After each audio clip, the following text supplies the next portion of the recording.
Sam, the National Australia Bank is reported to be settling a class action over excessive credit card late fees it charged customers. It's a really important break from the other three big banks. Sunrise correspondent Rebecca Maddern is following this story for us this morning.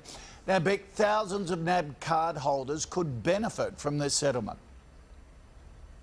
Yeah, well, they probably thought this day would never come, and probably not in this fashion, with the NAB essentially holding up the white flag in front of its customers. So this affects about 30,000 NAB customers, and they could be sharing in up to $40 million in compensation, and that compensation could be paid to them by mid-next year. Now, this class action has been running for a very long time, in fact since 2011, and we understand that the paperwork was lodged in court last week, paving the way for this settlement. Now, something really interesting in this is a memo from the Chief Executive of the NAB, Andrew Thornburn. He's written that memo to one of the bank's advisory councils, and in it he says, "We are doing this because we believe this is the right thing to do for our customers and our business." So, Koshi, I'm not quite sure if that's perhaps an admission of guilt there, probably doesn't go that far, but certainly a very interesting statement from the bank's top boss. Yeah, absolutely, and we'll put a lot of pressure on the other banks to follow suit. I reckon there'll be three other ones pretty narky with Andrew.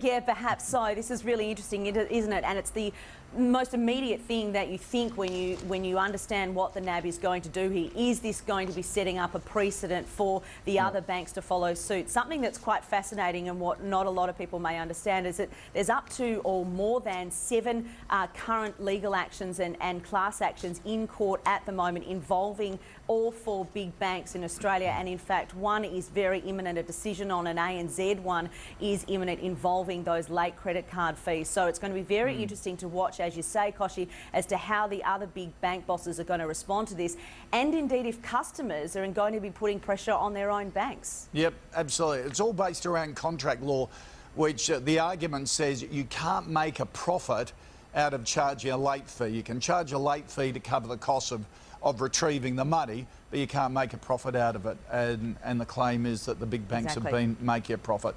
All right, it's a fascinating break there, Beck. Thank you.